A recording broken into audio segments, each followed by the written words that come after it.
سائم شکریہ ادا کیجیے میں خوش آمدید۔ دیکھتے ہیں سائم کو کیوں کہا جا رہا ہے شکریہ ادا کیجیے۔ امی نے سائم کے سالگرہ پر اسے ایک نئی گیند تحفے میں دی اور کہا، سائم اب تم اس کا شکریہ ادا کرو، مگر سائم نے ایسا نہیں کیا۔ یہ دیکھیں مما سائم کو بال دے رہی ہیں، گیند دے رہی ہیں اور سائم کو ہدایت دی کہ اب اس کا شکریہ کہیں، تھینک یو کہیں۔ پھر امی نے سائم کا کمرہ صاف کیا اور سائم سے شکریہ ادا کرنے کو کہا، مگر سائم نے پھر بھی شکریہ ادا نہیں کیا۔ مما سائم کا کمرہ صاف کر رہی ہیں۔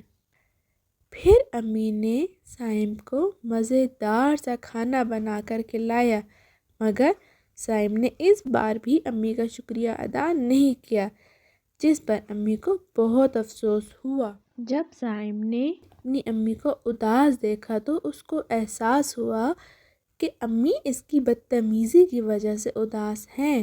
پھر اس نے امی کی ان ساری مہربانیوں کے بارے میں سوچا جو انہوں نے اس پر کی۔ پھر اس نے اپنی امی کے پاس جا کر کہا، سائم کی مما سائم کے لیے کھانا بنا رہی ہیں اور مسکرا رہی ہیں۔ دیکھتے ہیں سائم نے ان سے کیا کہا۔ امی جان، میری سالگرہ پہ نئی گیند کا تحفہ دینے پر آپ کا شکریہ، میرے کمرے کی صفائی کرنے پر آپ کا شکریہ اور میرے لیے مزیدار سا کھانا تیار کرنے پر آپ کا شکریہ۔ سائم کی امی نے جب سائم کو شکریہ ادا کرتے ہوئے دیکھا تو ان کو بہت خوشی ہوئی اور انہوں نے بڑے پیار سے سائم کو اپنے گلے لگایا ایسے۔ تو بچوں، آپ کو اس کہانی سے کیا سبق ملا؟ جب کوئی آپ کی مدد کرے تو اس کا شکریہ ادا کرنا چاہیے، اس سے آپس میں محبت بڑھتی ہے۔ اپنی باری کا انتظار کریں میں خوش آمدید۔ دیکھتے ہیں آج کی کہانی ہمیں کیا سکھا رہی ہے۔ ایک چھوٹی سی بچی جس کا نام ہادیہ تھا اپنے ابو کے ساتھ باغ میں گھومنے گئی، جہاں ایک بہت اونچا گھومنے والا جھولا لگا تھا جس میں سوار ہونے کے لیے لوگوں کی لمبی قطار لگی ہوئی تھی۔ ہادیہ کا دل بھی اس میں سواری کرنے کو چاہا۔ اس نے اپنے ابو سے کہا کہ وہ بھی جھولے میں سواری کرے گی۔ یہ رہی لمبی قطار اور وہ پیچھے کھڑی ہادیہ۔ اس کے ابو نے کہا اس کے لیے اسے اپنی باری کا انتظار کرنا پڑے گا۔ کیا میں سب سے پہلے جھولے میں سوار نہیں ہو سکتی؟ ہادیہ بولی، دیکھو یہ بہت سے لوگ ہم سے پہلے قطار میں لگے ہیں، اس لیے پہلے ان کی باری آئے گی۔ اس کے ابو نے سمجھایا، مگر اس میں تو بہت وقت لگ جائے گا۔ ہادیہ یہ کہہ کر رونے لگی۔ بالکل ایسے ہادیہ رونے لگی۔ اس کے ابو نے کہا، نہیں، ایسی بات نہیں ہے، اگر ہر شخص اپنی باری پر ہی سوار ہوگا تو سب کی باری آئے گی اور سب جھولے سے لطف اندوز ہو سکیں گے۔ ابھی وہ یہ بات کر ہی رہے تھے کہ اچانک ایک آدمی نے قطار سے آگے جانے کی کوشش کی، جس پر سب نے شور مچا دیا۔ پھر چوکیدار نے اس آدمی کو باغ سے نکال دیا۔ دیکھیں چوکیدار انکل، گارڈ انکل اس کو لائن سے نکال کے لے کر جا رہے ہیں۔ ابو نے کہا، تم نے دیکھا، جو بھی اپنی باری کا انتظار نہیں کرتا اس کے ساتھ یہی ہوتا ہے۔ ہاں اب میں سمجھ گئی ہوں، ہمیں اپنی باری کا انتظار کرنا چاہیے، ہادیہ نے کہا۔ پھر جلد ہی ان لوگوں کی باری بھی آ گئی اور ہادیہ اپنے ابو کے ساتھ جھولے میں سوار ہو گئی۔ اس دن وہ جھولے کی سواری سے لطف اندوز ہوئے۔ یہ ہادیہ اور ہادیہ کے بابا جھولے میں بیٹھے ہوئے، دیکھیں ہوا میں ان کے بال کیسے اڑ رہے ہیں۔ آج کی کہانی سے ہم نے کیا سبق لیا؟ اگر کسی کام کے لیے قطار لگانا پڑے تو ہمیں صبر سے اپنی باری کا انتظار کرنا چاہیے، کیونکہ افراتفری میں سب کا نقصان ہے۔ بیمار کی عیادت۔ تو چلیے کہانی شروع کرتے ہیں۔ اجمل کی دادی ایک بار سخت بیمار ہو گئی۔ سب گھر والے ان کی عیادت کو گئے۔ باجی جان تو ان کی دیکھ بھال کے لیے ان کے ساتھ ہی رہ رہی تھی، مگر اجمل اب تک نہیں گیا تھا۔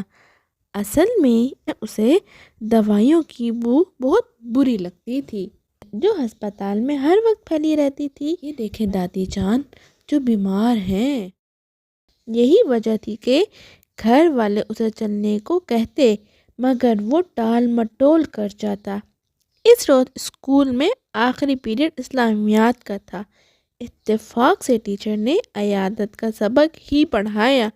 انہوں نے بتایا ہمارے پیارے نبی حضرت محمد مصطفیٰ صلی اللہ علیہ وآلہ وسلم ہر حال میں بیماروں کی عیادت کرتے تھے۔ ٹیچر کہہ رہی تھی کہ بیماروں کی عیادت کرنا، ان سے پیار اور ہمدردی سے پیش آنا دیگر لوگوں پر بیماروں کا حق ہے۔ یہ دیکھیں اجمل کی ٹیچر اسلامیات کے پیریڈ میں پڑھا رہی ہیں، یعنی اگر کوئی مسلمان اپنے بیمار عزیزوں اور قرابت داروں کی عیادت نہیں کرتا تو دراصل وہ اس کا حق مارتا ہے، اور یہ بڑی ذمہ داری ہے جسے اسے لازماً پورا کرنا چاہیے۔ کسی مسلمان کے لیے ہرگز جائز نہیں کہ وہ اپنے مسلمان بھائیوں کا حق مارے، یہ بڑا گناہ ہے۔ ٹیچر کی باتوں نے اجمل کی آنکھیں کھول دی۔ یہ دیکھیں اجمل کتنا پشیمان ہو رہا ہے۔ اسے بڑی شرمندگی ہوئی کہ اس کی دادی اماں بیمار اور ہسپتال میں داخل ہے، اور وہ صرف اس لیے دیکھنے نہیں گیا کہ اسے دوائیوں کی بو اچھی نہیں لگتی۔ پھر اسی شام وہ اپنی دادی اماں کو دیکھنے ہسپتال گیا اور ان کے لیے صحت کی دعا کی۔ اس کا دل خوشی اور اطمینان سے بھر گیا۔ کچھ ہی دنوں میں اس کی دادی اماں صحت یاب ہو کر گھر آ گئی۔ دیکھیں اجمل کی دادی اماں گھر آ گئی۔ اجمل اپنی دادی اماں کے گلے مل رہا ہے۔ تو بچوں، آپ نے کہانی سے کیا سبق سیکھا؟ بیمار کی عیادت کرنا سنت ہے، اس سے بیماروں کی دل جوئی ہوتی ہے اور یہ اس کے لیے بڑی خوشی اور سکون کا باعث ہوتا ہے۔ بیمار جو سارا ٹائم ہسپتال میں ہوتے ہیں تو وہ بھی ہسپتال میں تنگ ہو جاتے ہیں، تو ہمارے جانے سے ان کی تھوڑی سی دل جوئی ہو جاتی ہے۔ تو چلیے دیکھتے ہیں کون تنہائی پسند ہے۔ اعظم صاحب ایک ضعیف اور تنہائی پسند شخص تھے۔ وہ گھر میں تنہا رہتے تھے۔ تنہائی نے انہیں چڑچڑا بنا دیا تھا۔ وہ لوگوں سے دور بھاگتے اور ان سے ملنا جلنا بالکل پسند نہ کرتے تھے۔ ان کے برابر والا گھر ایک بھرا بھورا گھر تھا جہاں ہر وقت چہل پہل رہتی تھی، بچوں کا شور اور ہنگامہ رہتا۔ اعظم صاحب کو یہ سب بالکل اچھا نہ لگتا تھا۔ باہر گلی میں بچے کھیلتے، یہ بات بھی اعظم صاحب کو بالکل نہ بھاتی، اور اس وقت وہ غاضب ہی ہو جاتا جب کھیل کے دوران گیند ان کے گھر میں آ گرتی یا گیند لگنے سے ان کی کھڑکی کا شیشہ ٹوٹ جاتا۔ یہ ہے اعظم صاحب جو کہ غصے میں ہے۔ دیکھیں ذرا، ان کی کھڑکی کا شیشہ ٹوٹ گیا۔ اعظم صاحب غصے میں گھر سے باہر نکل آتے اور بچوں کو خوب ڈانٹتے۔ وہ بچوں کے گھر والوں سے ان کی شکایتیں بھی کرتے اور انہیں گھر میں بیٹھنے اور لگام دینے کو کہتے۔ لگام دینے کا مطلب ہے ان پہ سختی کر کے بچوں کو گھر میں رکھنے کا کہتے۔ گھر والے بچوں کو سمجھا دیتے۔ اب کچھ دن بچے گلی میں نہ کھیلتے، مگر آخر کو بچے تھے، کھیل کود کے بغیر رہ ہی نہیں سکتے تھے۔ علاقے کا کھیل کا میدان کچرا کنڈی بن گیا تھا، جبکہ پارک کی جگہ پر تجاوزات قائم ہو گئی تھی۔ بچے کھیلتے تو کہاں کھیلتے۔ ایک روز پڑوسیوں نے اعظم صاحب کے گھر کے باہر ایمبولینس کھڑی دیکھی۔ یہ ایمبولینس جو کہ اعظم صاحب کے گھر کے باہر کھڑی ہے، دیکھتے ہیں ایمبولینس کیوں آئی ہے۔ یہ ایمبولینس یقیناً خود انہوں نے ہی فون کر کے بلائی ہوگی۔ ایمبولینس کے ساتھ آنے والے اہلکار ان کو ایمبولینس میں لٹا چکے تھے اور اس سے پہلے کہ پڑوسی کچھ پوچھتے ایمبولینس روانہ ہو گئی۔ ایک اہلکار نے صرف ہسپتال کا نام بتایا جہاں ان کو لے جایا جا رہا تھا۔ دوسرے دن تقریباً تمام پڑوسی اعظم صاحب کی عیادت کرنے ہسپتال پہنچ گئے، ان میں بچے بھی شامل تھے۔ اعظم صاحب ان سب کو دیکھ کر بھی حیران ہوئے اور خوش بھی۔ انہیں اس بات کا افسوس ہوا کہ وہ اتنے اچھے، مخلص اور ہمدرد لوگوں سے اب تک دور دور نالا رہے۔ انہوں نے اس کا اظہار پڑوسیوں سے بھی کیا۔ یہ ہیں وہ بچے اور مما بابا جو اعظم صاحب کی عیادت کو گئے ہیں۔ پھر 2-3 دن کے بعد وہ صحت یاب ہو کر ہسپتال سے گھر پہنچ گئے۔ ان کی جلد صحت یابی میں تقریباً ان کے پڑوسیوں اور خصوصاً بچوں کا بڑا کردار رہا، جنہوں نے ان کا بہت خیال رکھا اور تنہائی کا معمولی سا بھی احساس نہ ہونے دیا۔ اب اعظم صاحب ایک بدلے ہوئے انسان ہیں، خوش اخلاق، زندہ دل۔ اب وہ لوگوں سے کٹ کر نہیں، جل کر رہتے ہیں اور بچوں سے تو ان کی خوب ہی بنتی ہے، اور وہ محلے کے تمام بچوں کے انکل ہیں، بہت پیارے انکل، بالکل ایسے۔ کیوں؟ کیونکہ ان بچوں نے بیماری میں ان کا ساتھ دیا، ان کی خدمت کی اور ان کو احساس دلایا کہ تنہائی اچھی چیز نہیں ہوتی۔ اگر آپ اکیلے رہیں گے تو آپ کے ساتھ کوئی بھی مسہیپ ہو سکتا ہے، جس میں کوئی نہ ہونے کی وجہ سے آپ کا بڑا نقصان بھی ہو سکتا ہے۔ تو چلیے دیکھتے ہیں آج کی کہانی کا کیا نتیجہ ہوا۔ غصیلے اور بد مزاج لوگوں کو کوئی بھی پسند نہیں کرتا۔ سب کے ساتھ محبت اور ہمدردی سے پیش آنا ہی زندگی گزارنے کا صحیح طریقہ ہے۔ اصلاحی سیریز کی ایک اور کہانی، دانیال کی سالگرہ میں خوش آمدید۔ دیکھتے ہیں دانیال کی سالگرہ میں آج کیا ہو رہا ہے۔ کل دانیال کی سالگرہ تھی۔ اس نے اپنے سب دوستوں کو اس میں شرکت کی دعوت دی تھی، خاص طور پر اپنے سب سے پیارے دوست نبیل کو بھی بلایا تھا۔ نبیل نے بھی وعدہ کیا کہ وہ اس کی سالگرہ میں ضرور آئے گا۔ دوسرے دن نبیل نے دانیال کو اس کی سالگرہ پر دینے کے لیے ایک کھلونا کار کا تحفہ بھی خرید لیا۔ دانیال کا تحفہ گاڑی والا، مگر جب وہ گھر سے نکلا تو سیڑھیوں پر سے اس کا پیر پھسل گیا اور وہ دھڑام سے لڑکھڑاتا ہوا نیچے جا گرا اور اس کے بازو میں چوٹ لگ گئی۔ نبیل کی امی اسے ڈاکٹر کے پاس لے گئی۔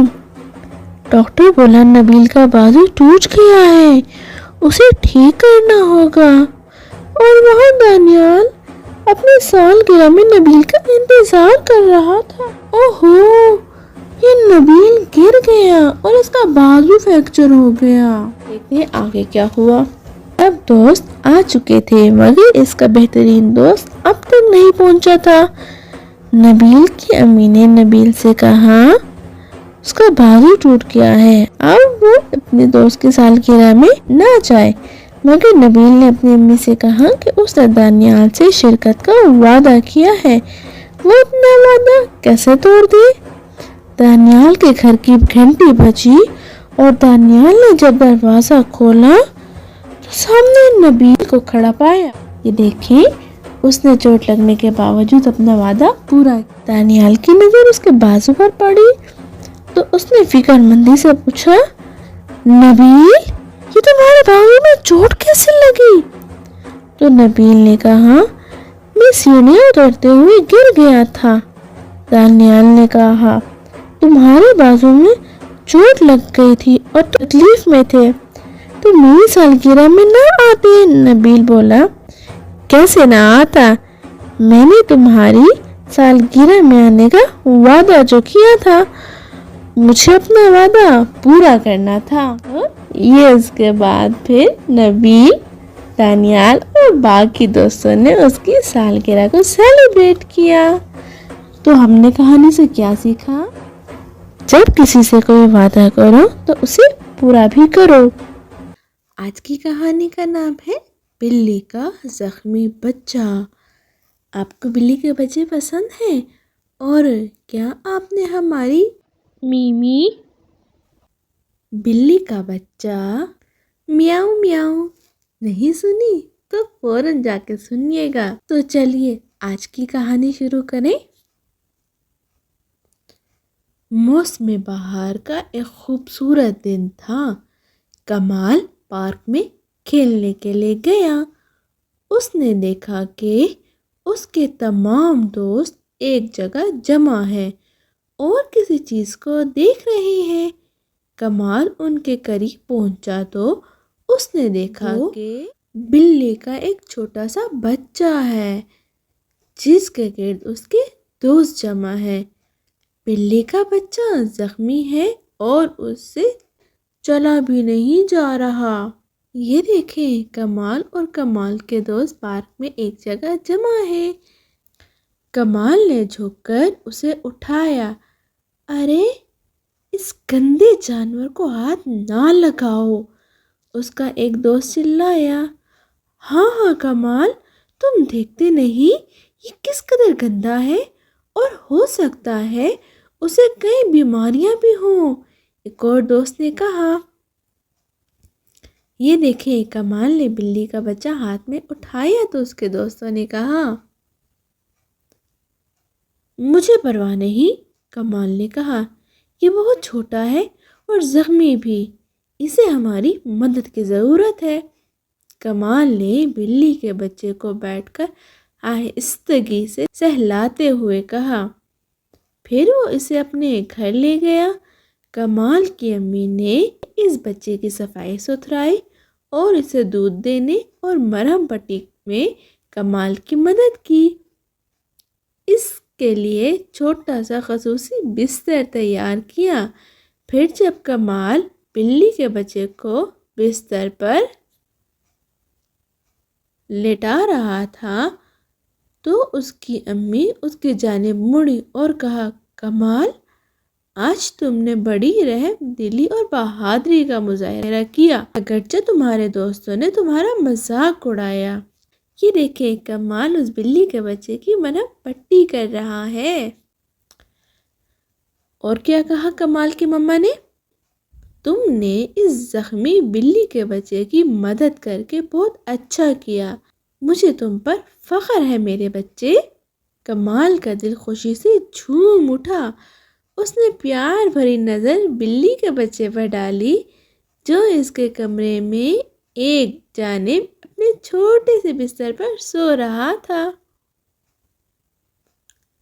یہ دیکھے پیچھے بلی کا بچہ چھوٹے سے بستر پہ سو رہا ہے اور کمال اپنے بستر پر، اور کمال کی مما کمال کو اپریشیٹ کر رہی ہے۔ اصلاحی کہانی تھی۔ تو ہم نے اس کہانی سے کیا سیکھا؟ بے زبان جانوروں سے اچھا برتاؤ کرنا ہمیں اچھا انسان بناتا ہے۔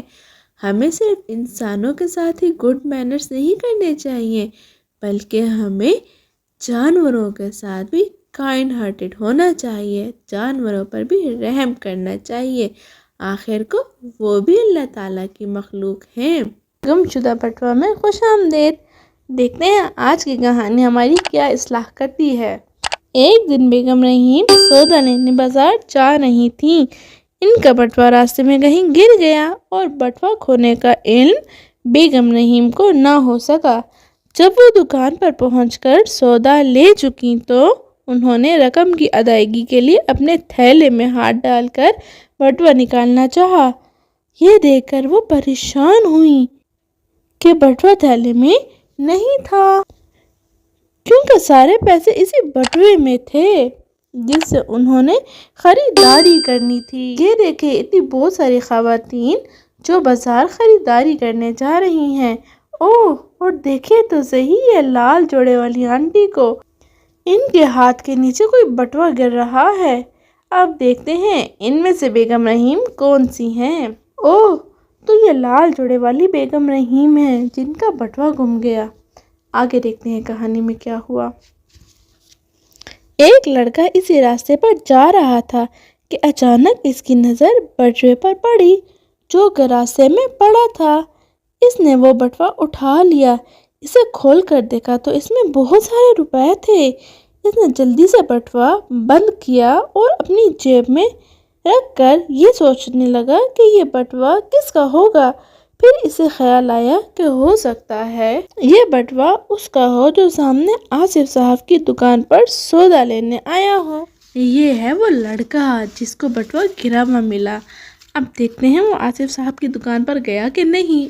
یہ سوچ کر وہ سیدھا آصف صاحب کی دکان پر جا پہنچا اور اس نے بولا، آپ کے ہاں کوئی اپنا بٹوا ڈھونڈتا ہوا تو نہیں آیا؟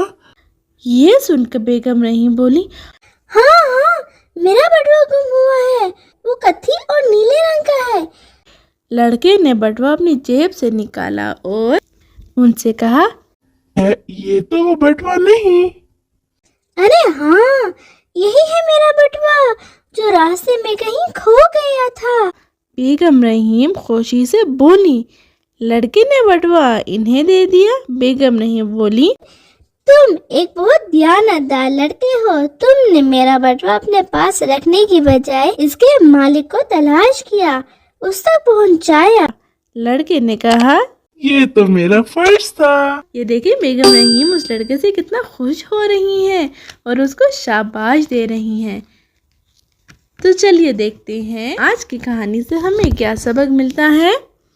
دیانتداری ایک اچھی عادت ہے، اس سے اللہ میاں خوش ہوتے ہیں، یعنی کہ ہمیں آنیسٹی سے کام کرنا چاہیے۔ اگر راستے سے بھی کوئی گری ہوئی چیز ملے تو ارد گرد اس کے مالک کو ڈھونڈنا چاہیے۔ نرمی اور اخلاق۔ امید کرتے ہیں پرانی اصلاحی کہانیاں آپ کو پسند آئی ہوں گی۔ تو چلیے آج کی کہانی شروع کرتے ہیں۔ چلو چلو ہٹو، میں کہتا ہوں ہٹو، میرے راستے سے ہٹ جاؤ، پہلے مجھے آگے جانے دو۔ کیا تم سب بچے بہرے ہو؟ کیا میری آواز نہیں سن رہے؟ یہ کون کہہ رہا ہے اتنی بدتمیزی سے؟ انکل کہہ رہے ہیں سارے بچوں کو کیا؟ بوڑھے نے آئس کریم کے لیے قطار میں لگے بچوں کو دھکیلتے ہوئے کہا۔ ان میں سے ایک بچہ بولا، معاف کیجیے گا جناب، اگر آپ کو آگے جانا ہے تو اس طرح نہیں، نرمی اور اخلاق سے کہیے۔ یہ کون سا بچہ کہہ رہا ہے؟ یہ والا پیارا بچہ کہہ رہا ہے۔ پھر کیا ہوا؟ یہ سن کر آئس کریم والا بھی اپنا سر ہلاتے ہوئے بوڑھے سے بولا، جناب آپ کو شرم آنی چاہیے، ایک چھوٹا سا بچہ آپ کو بات کرنے کا صحیح طریقہ بتا رہا ہے۔ بوڑھا بہت شرمندہ ہوا، اس کی آنکھیں نم ہو گئیں۔ پھر اس نے آگے بڑھ کر اس چھوٹے بچے کو گلے لگا لیا اور اپنی بد اخلاقی پر اسے معذرت کی۔ یہ ہے وہ آئس کریم والے انکل جو بوڑھے انکل کو منع کر رہے ہیں، اور دیکھیے یہ کھڑا ہوا پیچھے پیارا بچہ۔ اس نے کہا، کس نے؟ بوڑھے انکل نے۔ بچوں، غلطی پر اگر چھوٹا بھی آپ کی اصلاح کرے تو اسے مان لینا چاہیے۔ اچھی بات سیکھنے میں کوئی چھوٹا بڑا نہیں ہوتا۔ پھر بوڑھے نے بچوں کو آئس کریم دلائی اور سب بچے خوش ہو گئے۔ یعنی کہ بوڑھے انکل نے اپنی مسٹیک کو ایڈمٹ کیا، انہوں نے مانا کہ جی میں نے بدتمیزی کی تھی، میں نے بیڈ لینگویج استعمال کی تھی، تو سوری کے طور پر آپ سب کی آئس کریم میری طرف سے۔ تو دیکھتے ہیں ہم نے کیا لیسن لیا۔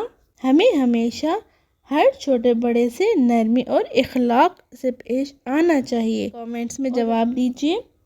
بچے کیا خرید رہے تھے؟ وہ کون تھا جو بچوں سے بد اخلاقی سے پیش آیا تھا؟ بوڑھے کو معذرت کرنا کس نے سکھایا؟